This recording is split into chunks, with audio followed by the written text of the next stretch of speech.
Creo que nosotros hemos vivido en los últimos 15 años una novedad en la región, y es una corriente progresista en el más amplio sentido de la palabra, que tuvo la capacidad para marcar ejes políticos, económicos, sociales, discursivos en la región, y que está claro que iba a haber resistencia frente a eso. Los poderes que construyeron nuestras naciones, que tradicionalmente gobernaron y que gobernaron para pocos, les cuesta tolerar o aceptar que aparezcan gobiernos que tengan como eje la palabra inclusión social. Hoy se habla de la pobreza en Venezuela o en Brasil, pero la pobreza en Venezuela no la creó Chávez. Cuando Chávez ganó las elecciones en 1998, había cerca del 80% de la población que vivía en condiciones de pobreza. Chávez hereda eso. Cuando se dice que Lula logró sacar a 30, 40 millones de personas de la pobreza extrema, y cuando su preocupación era porque la gente pudiera comer 3 veces por día, Lula no generó esa pobreza. Lula la hereda.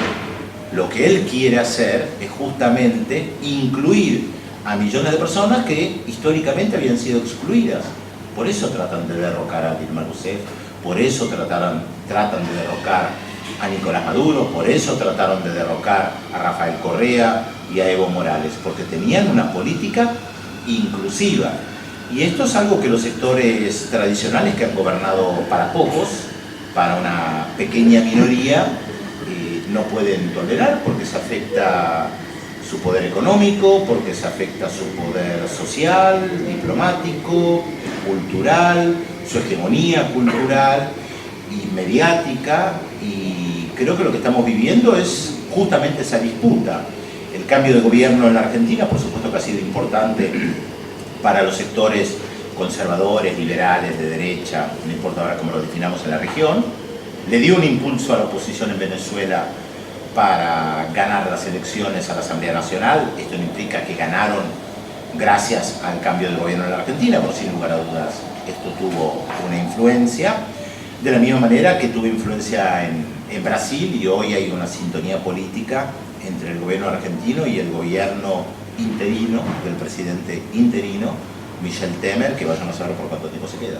¿Qué rol debería cumplir la Argentina en toda esta nueva estructuración que se da en América Latina, y teniendo todos estos parámetros en cuenta, incluyendo el nuevo gobierno en nuestro país? Yo creo que no soy quien para decir qué rol debería cumplir la Argentina. Creo que mi rol de periodista, o el rol del periodista, no es indicar al gobierno lo que tiene que hacer.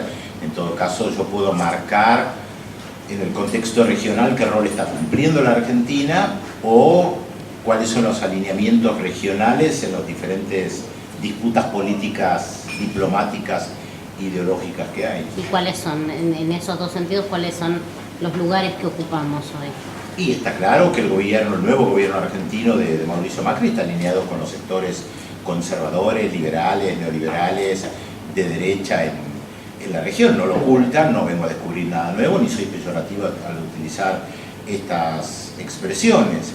Está claro que Mauricio Macri hoy no se puede ubicar en una misma corriente de sintonía política con Evo Morales o Rafael Correa. Esto no implica ni que se peleen ni que entren en guerra, obviamente. Esto es parte de la disputa ideológica política que hay en la región. Hay una entrevista muy interesante que publicamos en Nodal, el portal de noticias que yo dirijo de América Latina y el Caribe, justamente entrevistando a un economista coreano que trata de analizar el crecimiento de América Latina y de algunos países, particularmente en Chile, porque la entrevista fue realizada en Chile, y desmonta el mito del neoliberalismo y de la apertura de los mercados como sinónimo de crecimiento, y da el ejemplo de Corea, y que para que Corea se desarrollara fue fundamental el rol del Estado, dirigiendo la economía, una economía capitalista y de libre mercado, pero donde el mercado ocupó un lugar central. Esa entrevista es realmente una joyita para poder entender por qué hoy Chile sigue exportando básicamente cobre y sigue viviendo solamente del cobre. Porque Chile logró construir un gran mito respecto de su desarrollo durante la dictadura y post-dictadura, el mito de un país desarrollado. Sin embargo, Chile sigue viviendo del cobre, de la exportación de algo de madera, de algo de vinos, de algo de pescados, y no mucho más que eso. O sea, sigue siendo básicamente un país productor de materia prima, a pesar de que muchos lo toman como un gran modelo de de crecimiento.